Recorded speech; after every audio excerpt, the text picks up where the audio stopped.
Good evening, everybody. I'm just checking everybody can hear me on Zoom. Can you? Yeah, okay, brilliant. I'm grateful to Ian Tempest for inviting me to talk this evening. It is an honour to be a guest speaker at a society with such a long history. Indeed, the subject of my presentation, the York South Motive Power Depot, began to evolve only a couple of years before the Society's first meeting in 1842. I will be telling you about a Network Rail project to build a new rail operating centre that took place between 2011 and 2014 on a rail-locked, vacant site a few metres to the southwest of Thomas Prosser's magnificent York Railway Station, which opened in 1877. Whilst devoid of buildings above ground, the situation below the surface was quite a different matter, and fundamentally affected the engineering approach to the construction project.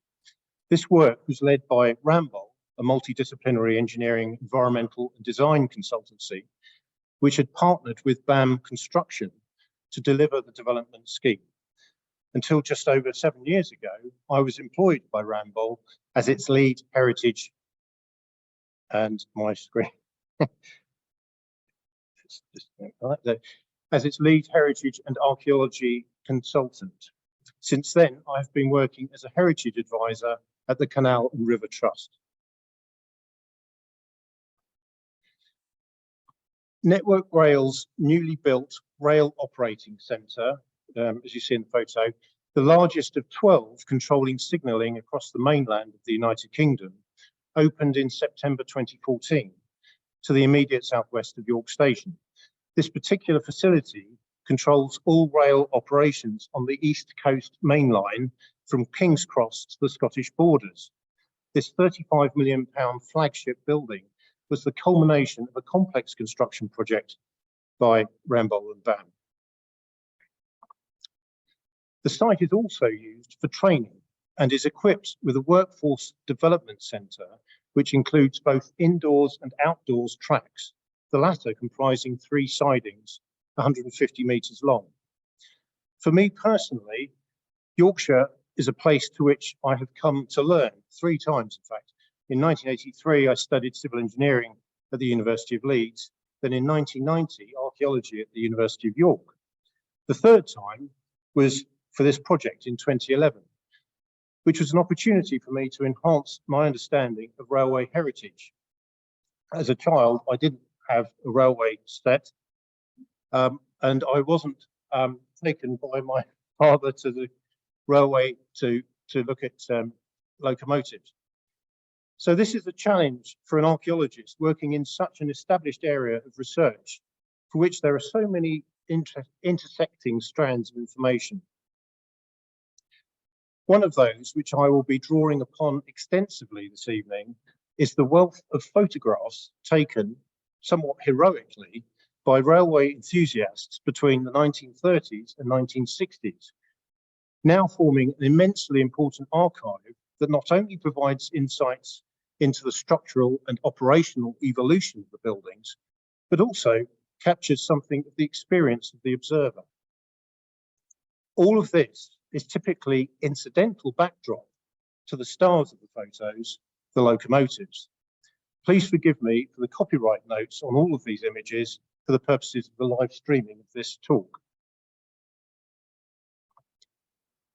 So, as if it's needed, given the present company, just to orientate you, can you see my cursor? Yeah. No. Ah, right, okay. Well, you can see the River Ouse crossing the top right-hand corner, and York City walls down in the bottom right, and then this massive teardrop site. I could actually get the pointer. There we go. Laser pointer. There we go. There we go. Right, and the teardrop site here, formerly the Holgate Road Carriage Works, the vast depot in which railway freight wagons were stored and maintained. It now forms, as I understand it, the core of the York Central development, which includes 2,500 homes and a commercial area of some 1.2 million square feet. Here is the so-called York Engineers Triangle, a barren patch of rail-locked land bereft of buildings, essentially how it looked at the start of the project, 6 years after this photo was taken. The triangle continued to be used until 2013 as a turning facility for charter services, rail plant, and the National Railway Museum, and was vital for the turning of steam locomotives in particular. Its replacement was a reconditioned turntable installed on the line some 400 metres to the west of the triangle. As a prelude to the main project, which I'm talking about, I'm now going to show you a few slides of these vital enabling works. Sorry, just to go back one slide. You can just see the location of the new turntable up here on the left. The turntable deck, languishing out of commission since the mid-1990s at Fern Park, Hornsey, in the London Borough of Haringey, had been manufactured at the Cowan's Sheldon Works in Carlisle for installation at Cleethorpes in 1891. It had been moved to Fern Park in 1973. And here is the original drawing of the deck of the turntable, and some of the refurbishment of some of the structural elements of the deck and the bearings, the outer race bearings. And the installation at York in 2012, 2013.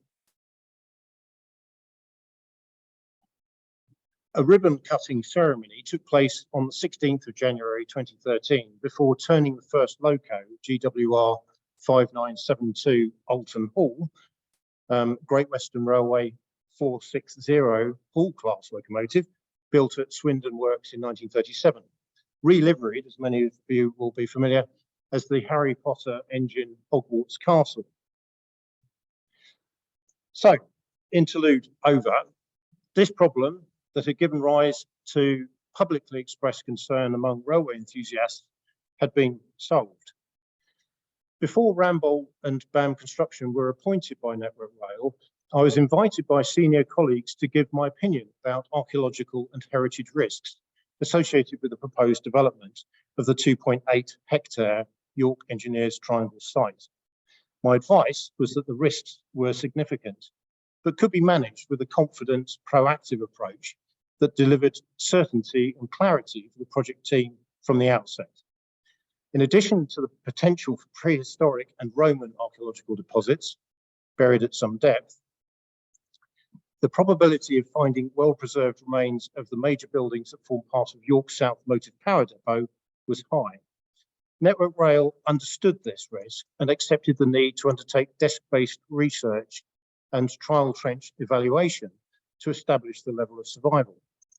The desk-based study was prepared by Edward James, a former University of York postgrad from Kate Giles's stable, and Preconstruct Archaeology Limited, working from their Durham base, were engaged to conduct a programme of trial trench investigations.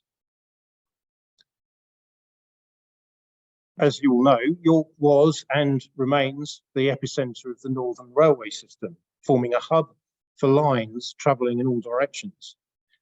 The arrival of railways in York was chiefly down to Yorkshire's own George Hudson, who was elected to the City of York Corporation as an alderman in 1835, and then became Lord Mayor of York in 1836 and again in 1837 and 1845. He was elected to Parliament and was said to have controlled a third of the railways in England. National newspapers dubbed him the Railway King. Following the Act of Parliament on 21st of June 1836, Hudson became chair of the York and North Midland Railway, and work on its line, with a new station being built in York, began in April 1837. The York and North Midland Railway to Normanton and Leeds was opened in 2 stages in 1839 and 1840. This was joined quickly by the Great North of England Railway to Darlington and the two planned a joint station inside the city walls adjacent to Tanner Row. And you can see the breach in the city wall here to afford access to that new station site. That's in the revenue map of about 1840. It was Hudson's insistence that the original York terminus be imprisoned, to use a word coined by Bill Fawcett, within the city walls as a matter of prestige. With a design by George Townsend Andrews, Bingley and Company of Leeds and Holroyd and Walker of Sheffield were contracted to build the station, and it was opened in 1841. And I don't need to point out where that is there. The old station continued to be used for stabling and cleaning coaching stock long after the construction of the new station by North Eastern Railway architect Thomas Prosser in 1877. Hudson House was built on the site of the old station yard in 1968. So in the depot outside the city wall, 4 straight sheds were built, but only one of these, constructed for the Great North of England Railway in 1840 to 1841, was located within the present development site on the north edge of the triangle. So that's this one here. In addition, there were 3 roundhouses, which you can see in this map, which I'll come to later. The 1840 contract survives between the Great North Eastern and the general contractors Crawshaws of York. The brothers Joseph and Richard Crawshaw were then operating in partnership with John Rush, but the latter withdrew in 1842. The significance of this straight shed, this one to the north, lies in its design by George Townsend Andrews and its representation of the earliest period of railway development associated with the railway entrepreneur George Hudson. Costing £1,534 and designed by Andrews, this shed was built of brick with a hipped slated roof and had 3 through roads. Prior to grouping in 1923, the shed was used by Great Northern locomotives and later by the London, Midland and Scottish Railway, before becoming a general storage area during the British Railways era. And in these photographs, you can see very clearly the hipped roof and the ridge vent running along the centre.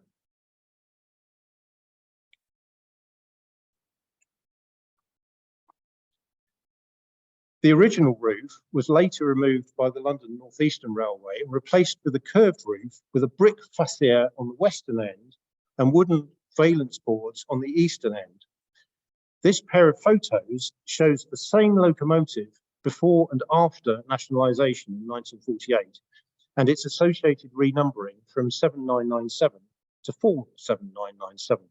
And it's quite interesting. You can see the numbering is virtually illegible here on the tender. Repainted here with a new number, and the LMS letters are still there on the cab, and there's a telltale B there on the right of British Railways. But it's interesting that we've got the 2 views of each end of the shed. This view from the west shows the straight shed in its wider context, with a station in the background. And you can note the buttresses on the south wall there.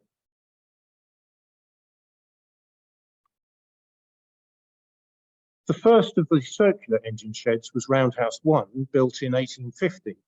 This was followed by an identical building in 1852, Roundhouse 2. These were both probably designed by York and North Midland Railway Chief Engineer Thomas Cabry. Documentary evidence in the form of a letter from Thomas Cabry to the directors of the Yorkshire and North Midland Railway indicates that some of the materials had already been purchased, and the reduced cost of the 1852 roundhouse was £1,600. This suggests that the construction of a connected pair of roundhouses had always been Cadbury's plan. Aspirations to build them simultaneously may have been scaled back given the North Eastern Railway's uncertain financial position in the wake of the Hudson scandal. The roundhouse buildings are 16-sided polygons.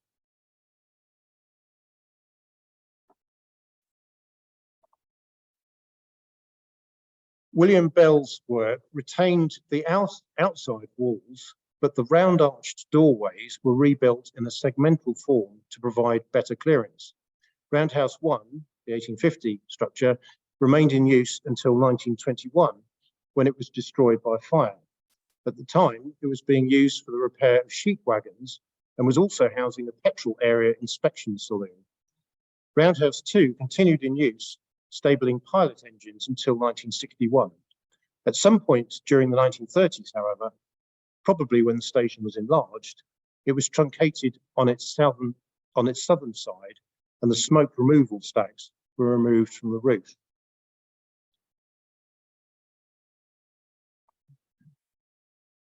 And there's an interior, very rare interior view of Roundhouse 2.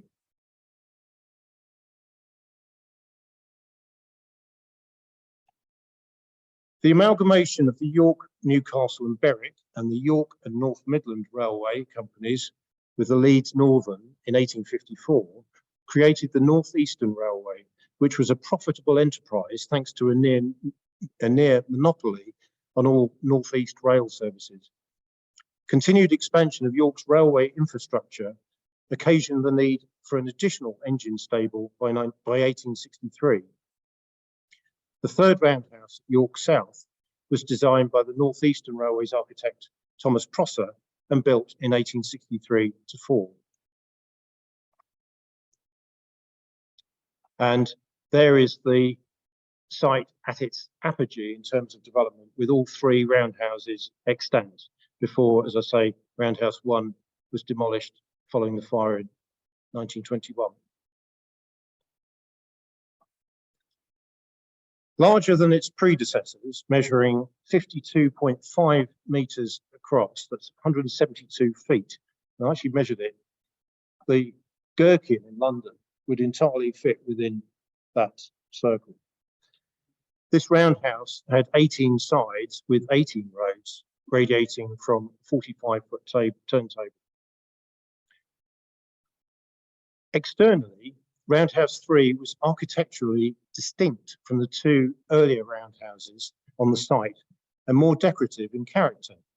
Each of the three main entrances were square and flanked by classical style columns in brick.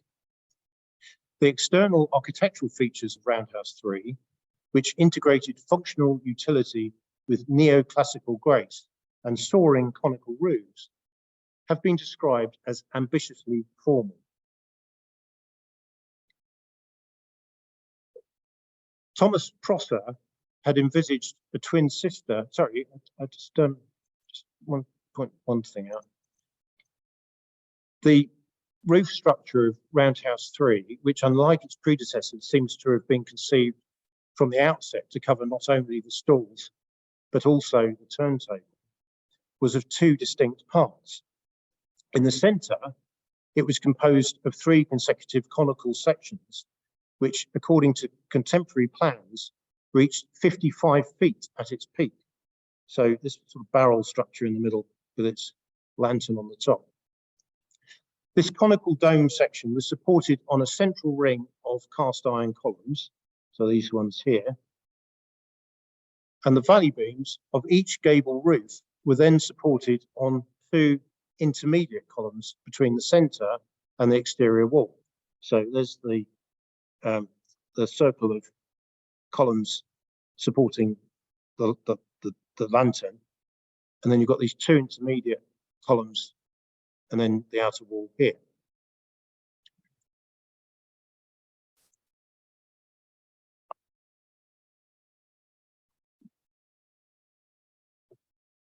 Thomas Prosser had envisaged a twin sister roundhouse to that completed in 1864, but to be conjoined to the smaller Roundhouse 2, but this plan was never realised.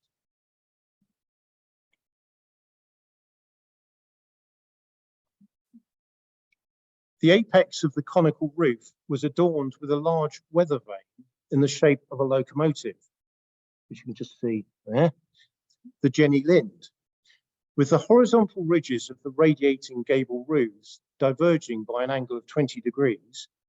The intervening valleys elegantly described a natural fall to the exterior wall, the angle of inclination being approximately 6 degrees. The gable roofs were of slate, were pitched, and had raised ridge skylights for ventilation and illumination, as you can see here.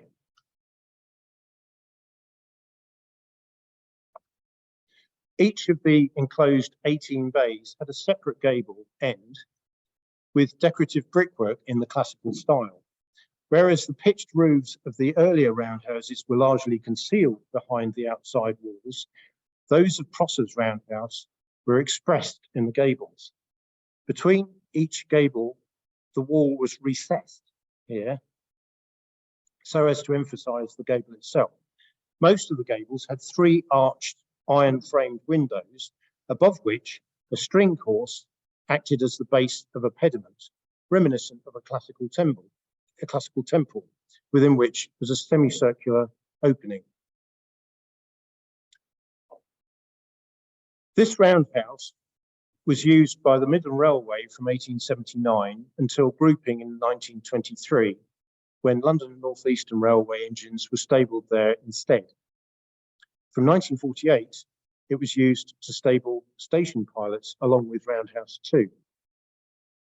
We get some wonderful detail of some of the internal structures, such as this engine inspection bit here with the steps at the end.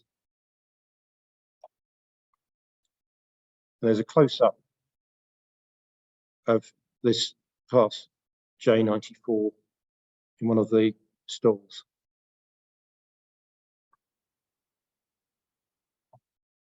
And another J94 on the outside. This is actually the latest photograph I've been able to find showing Roundhouse 3 with its roof still extant, 1952.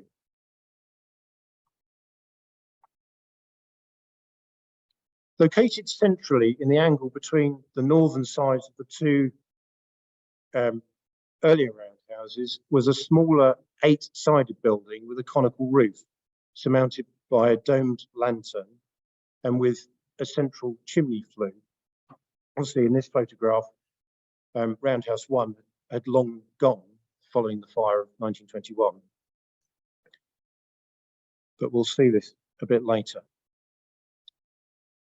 From around about World War II, during which the York South depot seems to have suffered some bomb damage, the condition of the engine sheds went into decline. This image shows the loss of the upper sections of both of the conical roofs of Roundhouse 2 and Roundhouse 3.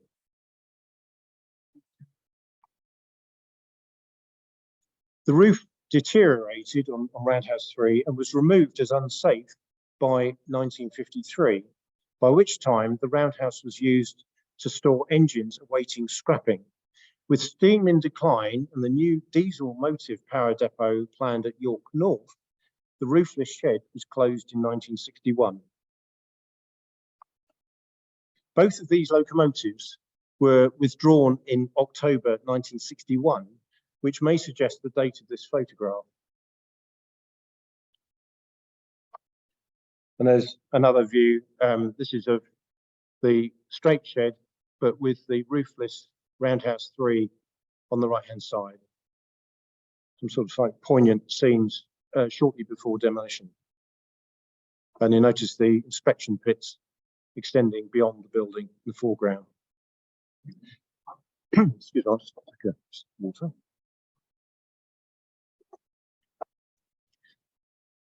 The intrigue and danger that young people associated with York South in the 1950s and 1960s are encapsulated poetically by adventurous train spotter Stephen Chapman. This quotation is taken from Peter Rose's Bellcode Books 1994 publication, Return to York, edited by Chapman. If you don't mind, I'm going to read this out. The south shed always attracted me, as if it held some great secret waiting to be discovered. One Saturday afternoon in 1962, when all was quiet, a companion and myself slipped across the foot crossing off the end of platform 16 and into the collection of brooding old buildings.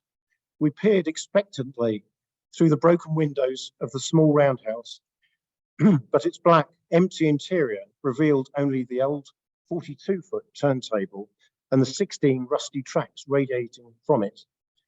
We moved on to a large roofless roundhouse, but again found only a disused 45-foot turntable, the 18 stalls leading from it partially obscured by colourful shafts of willow herb. There were also no secrets, and the only engines were those we already knew of in the straight shed. The last time I saw the south sheds was late on an autumn afternoon in 1963. Their gaunt outlines, especially the chimney stacks of the large shed, looking eerily beautiful against the red sky of a particularly vivid sunset. The next time I went to York, there was only an empty space. And there, an aerial photograph, probably taken in the late 50s, gives a good sort of overview of the site before demolition. Right, so then along come Network Rail wanting to use this site for their new development, and we had to develop an archaeological strategy. So plonking the Ordnance Survey map onto obviously the HER data, archaeological priority zones, Roman roads, and the plan form of all the various roundhouses, and a scheme of evaluation trenching to capture not only the engine sheds, but also earlier archaeology as well. Structural remains of the engine sheds were found to survive immediately beneath the ballast, literally 2 or 3 inches below. And here is the southwest corner of the straight shed in rather good condition. Sorry, what's happened there? The floors of Roundhouse 2 were found to be largely intact. Network Rail agreed to the exposure of all of the historic fabric within the footprint of the proposed scheme, except of course where the turning rail was still operational. And this is Aaron Good, PCA's site supervisor, who did an excellent job overseeing this operation. And this is the straight shed, that part exposed by our investigation. Each of the 3 roads incorporated an inspection pit measuring 41.5 meters long. These were accessed via stone stairs at their ends, and their floors took the form of a shallow inverted arch to channel waste fluids from boiler washouts into central drains. The 4 rectangular outstands depicted on the OS map were confirmed archaeologically to be chimneys associated with smithies or hot working areas. And one of them is along the top edge there on the north side, a little outstand. And there's the plan of the archaeological plan of the straight shed. And this aerial photograph shows those areas of Roundhouse 1, Roundhouse 2, the little office building in the angle here, and Roundhouse 3. At this stage, the straight shed hadn't been exposed, just to confuse everybody. Roundhouses 1 and 2 abutted each other on one face, sharing a wall at the interface. Prior to the construction of its twin, Roundhouse 1 was served by a single access road which entered through an arched opening in the northeast facet of the outer wall, so through here. Excavation of the turntable wall of Roundhouse 2 revealed a central pivot well with brickwork and containing a square concrete pad, some 2 meters square, on which a circular arrangement of 6 bolts and a central rectangular socket were present. Fixed to the perimeter of the turntable well floor, but separated from the retaining wall by 32 locking plates, was a trod rail. So that's to take the outer race bearings. 2 opposing masonry-lined pits, one here and one here, recessed into the retaining wall, provided access to the turning mechanism. The inspection pits of Roundhouse 2, which originally extended to the retaining wall of the turntable well, right, all the way through to this inner wall, had been shortened by about 0.7 meters to accommodate the installation of a 6 3/4 inch diameter high pressure water ring main around the circumference of the retaining wall. So that little ring is outside there. And radial spurs fed standpipes around the stalls. The introduction across the depot of the high pressure water system for boiler washouts seems to have occurred during the refurbishments by William Bell of 1889 to 90. And there's the archaeological plan of Roundhouses 1 and 2 and the little office building. Now, this item of structural ironwork is one of 6 cast iron brackets that were recovered. These all came from the ventilation clerestory of the roof added in 1889 to Roundhouse 2 by William Bell. The diagonal grooves in which the louvers would have been set here are visible in the timber upright bolted to the ironwork. The forked attachment pinned to the flange in the upper angle, this thing here, indicates that the new conical roof was restrained from lateral spread by a horizontal 16-spoked wheel of radiating tie rods. And you can see where this item fitted into the roof there. This little building, as I mentioned before, was found to have a concrete floor with centrally placed stone slabs, presumably the remains of a hearth. Its doorway, betrayed by stone steps on this side here, was on the northwest side, where remnants of an external yard surface of red brick and dressed stone were revealed. This is likely to have been a foreman's or timekeeper's office, where drivers clocked on and off duty whilst their locomotives were being serviced and turned around. And a close-up of one of the inspection pits of Roundhouse 2 with the stone steps at the end and a drain head in the base there. So Roundhouse 3, the biggest of the 3, the floor is composed of stone cobbles and the inspection pit stairs are of terracotta coloured brick.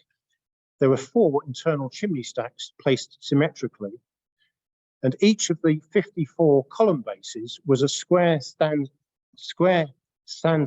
pad with a central octagonal socket, within which were 4 deeper rectangular sockets. A pair of parallel timbers measuring 4 meters long with iron bars and fixing bolts flanked one of the inspection pits, which is over here. And the adjacent floor surface had been subject to considerable wear and repair. This evidence suggested that the inspection pit had been straddled by a frame from which a hoist had been suspended for moving heavy engine parts. Chimneys and associated hotwork areas were equally spaced at 6 of the internal angles of the external wall.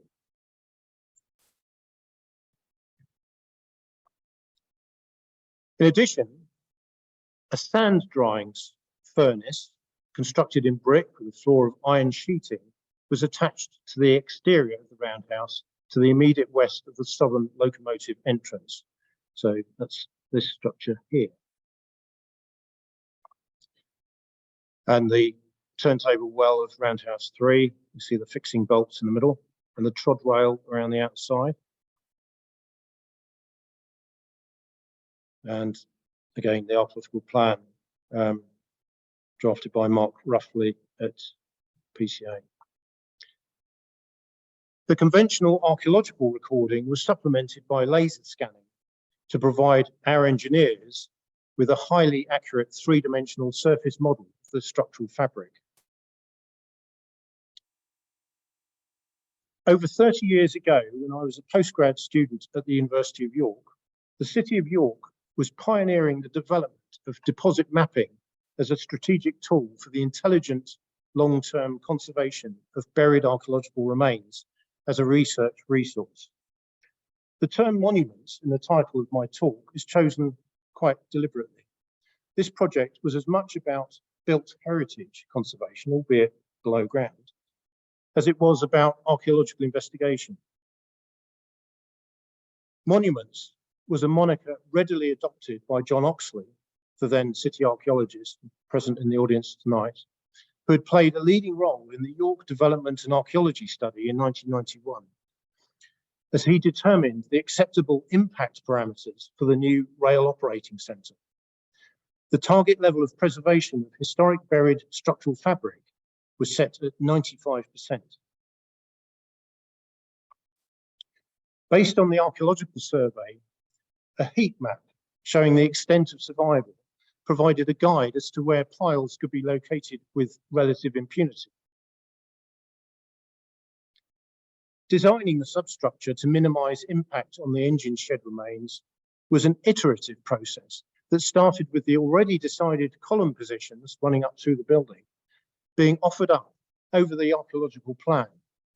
The engineer who carried out this design process, Matt Axon, compared this stage of the process to throwing a hedgehog at a dartboard.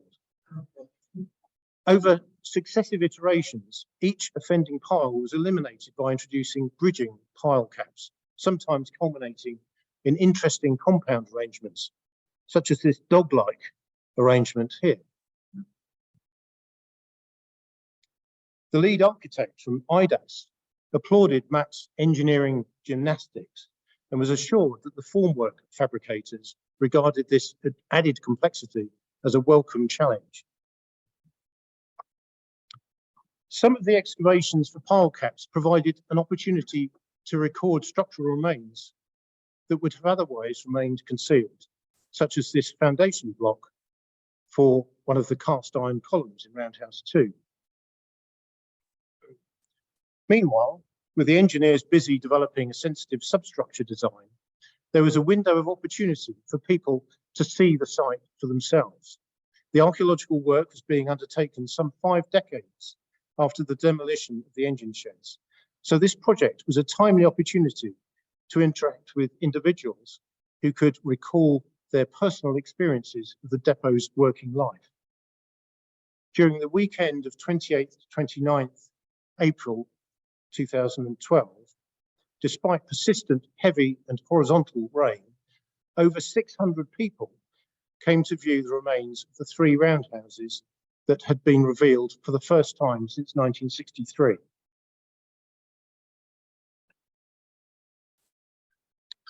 Visitors' positive responses to this event illustrated the profound connection that exists between York's railway heritage and its people, reflecting the city's status as an important centre of railway operation and employment.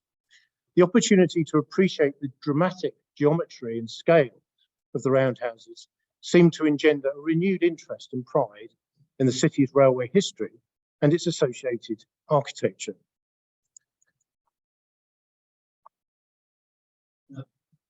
These visitors were predominantly local residents, such as the guy on the right, and included railway enthusiasts, present and past railway employees and relatives of former railwaymen and women. Some had been alerted to the event through their membership of special interest groups, such as the Engine Shed Society, and had travelled from further afield. Bob Ashton, on the left, was a former railwayman, one of several who remembered working on the site. The spacious marquee housed a display of historic photographs and plans, as well as the diverse and extensive assemblage of finds recovered during the investigations. Here, Alison Sinclair is being shown a boiler washout plug by Nick Bealby. Having drafted the desk-based study, Edward James, on the right here, was well placed to explain the site's complex history. The excavated infill of the turntable wells and engine inspection pits, chiefly composed of debris from the demolition of the engine sheds in the 1960s, was found to contain a variety of architectural and structural items, bricks, stonework and metalwork, but also trackwork, locomotive parts, tools and personal equipment. The metalwork assemblage, which was catalogued by Roderick Mackenzie, was dominated by structural and architectural items, including parts of roof beams, brackets, some still attached to eaves level coping stones, such as the one here on the left, trusses, tie bars and fragments of cast iron window frames. Some of the recovered building fittings could be directly correlated with those visible in historic photographs of the working sheds. For example, there are several copper alloy shades of suspended electric lamps, some of which retain traces of what appear to be Northeastern Railway maroon paint. In addition, a handrail stanchion, top right here, from the deck of an engine turntable was found. The largest group within the locomotive fittings assemblage is the cast iron fire bars, of which most had clearly been used and some were broken. Steam locomotives would typically be kept in steam between boiler washouts, and the constant burning of coal produced varying amounts of mildly corrosive fuel ash slag or clinker, which would need to be broken up and cleaned out of the firebox. Constant wear caused by the fuel ash slag and fire cleaning meant that fire bars were consumable items that would be expected to be found discarded in numbers around the depot, given their often routine removal when dropping fires out of locomotives prior to boiler washouts. However, the presence of so many in the ash pits may reflect the final stages of the steam engine era, where many locomotives may have had their fire dropped out of their firebox for the last time before being hauled away for scrap. The prevalence of fire tending tools, such as those on the bottom here, in the demolition debris, may also reflect the disuse and scrapping of steam locomotives and obsolescence with the demise of steam traction. They would have been of little use for anything other than tending locomotive fires. And some of the artifacts there with the boiler washout plug in the foreground and a rather large brake spanner. So some of these items have been retained as almost as a sort of collection of relics, holy relics really from the site. And here's a visitor clearly knowing what he's talking about, demonstrating the use of an injector valve wheel from a locomotive cab. And a lookout armband with enamel. Visitors were invited to assist in refining the identification of the artifacts and ex situ structural items that have been found. The lady on the right had made a special visit to the site, accompanied by her son and daughter-in-law. She positively lit up as she shared her childhood memories of Saturday trips to see the sheds and the coal drops at York South with her father, who worked there as an engine driver. Here are some of the items of stonework being buried permanently in the turntable pit of Roundhouse 3. York embraces its built heritage enthusiastically, the evidence for which is to be found across the city and within its own local list of significant heritage buildings, such as championed by Allison. Through long-established networks within York's conservation community, the project drew upon the assistance of architectural historians, engineers, and industrial archaeologists with a special interest in railway heritage. Indeed, the voluntary sharing of technical advice by 3 experts, namely from left to right, Nick Bealby, the late Mark Sissons, and Bill Fawcett, represented one of the most crucial transfers of specialist knowledge that took place. This input supported the research that was being conducted and informed the interpretation of the findings and assessment of their significance. That's incidentally on the straight shed that photograph was taken. There was some effort within the hard landscaping of the new scheme to interpret the layout of the turntable well and radiating stalls of Roundhouse 2. You can see in detail there. And there was a stainless steel plaque with a map of the depot in the centre. This is a staff breakout space for Network Rail. So in conclusion, this programme of excavation and associated research helped to tell the story of the development and working life of this historic depot, an integrated operational railway complex, from the days of visionary railway entrepreneur George Hudson until diesel locomotives gained dominance in the 1960s. It had taken some 25 years to build in stages, but had soldiered on for another century before its ultimate demise in 1963. Fleetingly observed some 50 years later, these marvels of Victorian functional design are now safely buried as monuments, with each ascribed a historic environment record number by the then city archaeologist John Oxley. Beyond the preservation of the structures themselves and the retention of a select sample of artifacts, enduring legacies of the project include the publication of papers in Industrial Archaeology Review and York Historian, some interpretative hard landscaping, as I mentioned, influence upon the thinking around railway heritage conservation and archaeology, fostering of specialist technical interest, awareness, and working relationships. And for those who knew York South before 1963, the evocation of important memories. Thank you very much.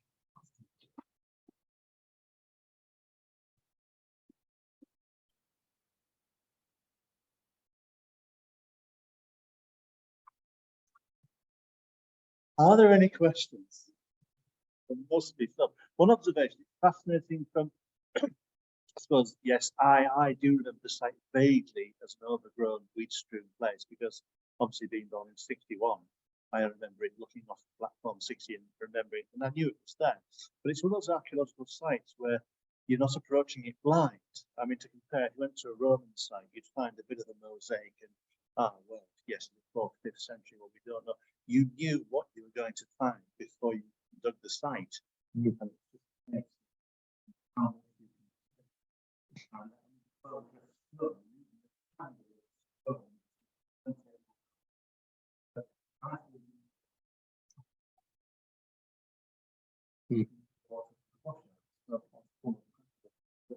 Any questions? Well, are there any questions online, Graham? None yet. Good. It's one of those where you've given us so much information, we can't think of any questions. I mean, I didn't realise, of course, the one about the piles for the new building will obviously sensitively done with recognition of the site. One wishes they did that all the time. Yeah, go on. Oh, you're not the program. Yeah. I think to give Phil some more credit,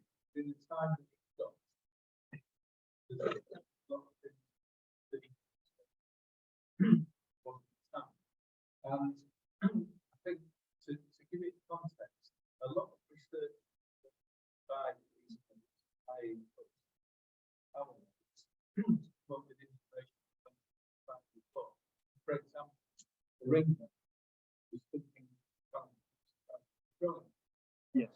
And what was very getting one or two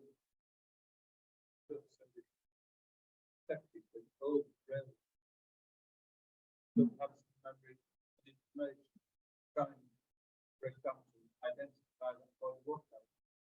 We never did. Maybe a crane. But it was things like that looked where the bricks. Yeah, we looked at, and we also found literally that clearly we weren't sure what it was in a three phase house and bridge. I was one of that nobody that we knew about the site. So a lot of what we got came about due to massive information. Yeah, you know who you know. Yeah. I think he himself what he actually approved. But it was one of the best things that we did. Great testimony to, and a great thing to remember that since it was not you know. It's sadly died a few years ago. But it really excited. I mean, another observation from yourself that I was quite, one of your earliest slides showed the deposited black plan from 1839, and it was a blinding flash of inspiration because, you know, Nick and I have been working on the former boundary stone off Holgate Road. And I think I mentioned at our last meeting that I found in the old newspapers, there was a dispute between the York and North Midland and the owners of the land on Holdgate Lane, which is on the edge of that plan. The owners of the land were Pocklington School, and there's clearly a line on the deposited plan that actually shows that very boundary, which is why that stone was put there in the first place. And something like that is grist to the mill when we're doing an explanation board for the local residents on Lowther Terrace. They will pass by and say, well, what is that stone? There'll be a green board saying, this stone was placed here. You know, there's a dispute between the York and North Midland Railway and the trustees of Pocklington School, one of whom was a Mr. Bealby. I've yet to find if there's a relation. But again, it shows how local landowners were fought with in the original deposited plan. Thomas Cadbury, I was doing a bit of research for someone who had bought the former Carlton House Hotel on the Mount, which is now number 134. I found it was originally number 31. It's now owned by a doctor. And that was the house Cadbury built for himself on the edge of Mount Parade there, that yellow Scarborough brick, just 2 years before he died. I didn't tell the current owner he died there, but the current owner was very pleased. And she said, well, I wondered why the number 31 was on the back door. So again, it brings these people into the local area. So, you know, Cadbury was a terrific grandee who could afford to build himself a brand new house, even late in life. And it's little things like this, I mean, the deposited plan, the fact Cadbury was involved. And of course, it's finding those bits of structural ironwork, and actually they'll force it in his plus four and interesting shot. Any more questions? Yes, Graham.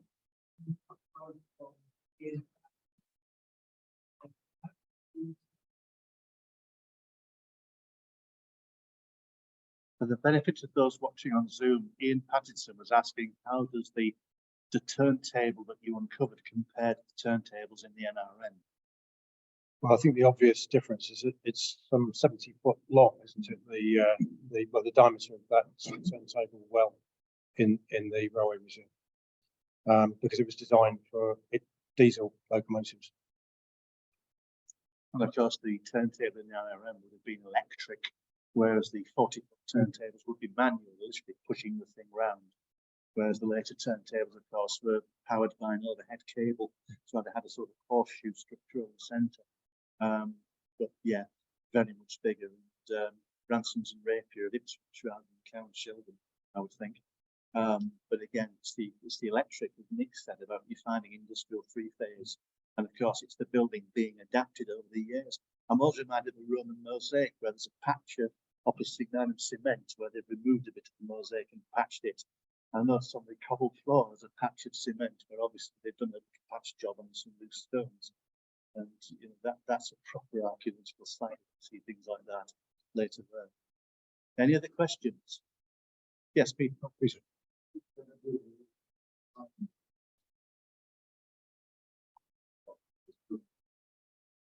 Yes. Well, the drawings that I showed of Roundhouse 1 and 2 were from the William Bell alteration phase of 1889 to 90. We've not seen that, so they're at the National Archives. We've not seen the original drawings of Roundhouse 1 and 2. But there are some drawings which are on display here this evening, kindly provided by one of the members of the society. And yes, they're small-scale plans showing the evolving layout, but I've not seen the original sort of 1850.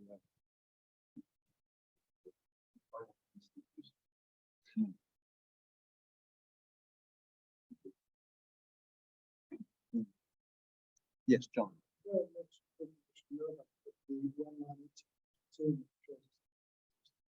It does, yes. John Mackenzie, for those watching on Zoom, John Mackenzie's pointed out that, of course, the 1852 Ordnance Survey Plan done by Captain Tucker in 1849 does show the site in some detail. Of course, it takes you all the way to Holgate Bridge. And there's lots of detail in the newspaper archives about the construction of the temporary station, which I was always baffled to say to Bill Fawcett. I never get one over on Bill, but I did mention that the newspaper on both the Gazette and the Herald, they mentioned that the temporary roof of the station at Queen Street is supported on lofty iron columns. Now, is that a bit of journalistic hyperbole, or whether the columns that were used on the roof on the 1841 shed inside the walls? So were they reused? But we're always told in general knowledge and all the documentary evidence on the railway station that the temporary station at Queen Street was just a wooden affair, but they specifically said lofty iron columns holding up the roof. So, you know, the guess would be transposed to the site inside, but to say it was just a wooden station, isn't it? Yes. Any other questions? Yes, Kurt.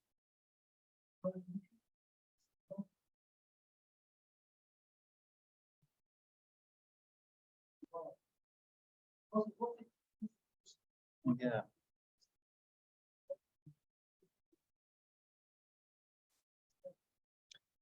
For those watching on Zoom, Kurt Hunterman is asking about what's Hudson's motivation to build a station within the walls in the first place. There was an earlier plan to do a station in the Skeldergate area and run a lower line going towards Micklegate, which would be more or less where Bishopthorpe Road runs now, near the racecourse, and it would have caught up with the line we know near Askham Bar. Yes, but that was never followed through. There was another plan, I'm sure Bill Fawcett would tell you about, to take the line through Trinity Gardens and a loop round there. So there was going to be a high and a low line. They settled to the high one because it was cheaper. And of course, to take it, well, it's Victorian grandeur to bring this station within the city walls. There were even proposals in the 1860s, before the present station was built, to do a station like Carlisle Citadel next to the Minster. And of course, there's going to be a great bridge, and there's great plans that they had to build this great bridge where Lenzie Bridge stands now, to take the railway there. This is only people writing into the papers, respected sir, would it not be finer to put on the railway station by our great cathedral like they have in Carlisle? So it makes you wonder, in a parallel universe, what could have happened if they had taken the lower routes? We wouldn't be having this discussion. And one wonders how much of the walls were survived. It's just basically, it was just a sense of grandeur. We're the great people, we're the great innovators, we can more or less do what we like, we're the engineers. That's just a random guess from the available information. But there was an earlier route. I have managed to, it's very hard to read because the newsprint doesn't copy very well. But it was, the earlier route was going to be a lower route. They weren't going to go quite towards Queen Street. The station would have been in Skeldergate if that had been the case. doesn't bear thinking about them. No, what it would have done to lower Victorian. But any other questions? Right, well, Philip, that's been a fascinating talk and truly one that, I would have thought it would have fired up more questions, but I think you've given us more answers than we could possibly ever question, which is rather marvellous, which is a perfect way to end the evening. Thank you once again. Pleasure.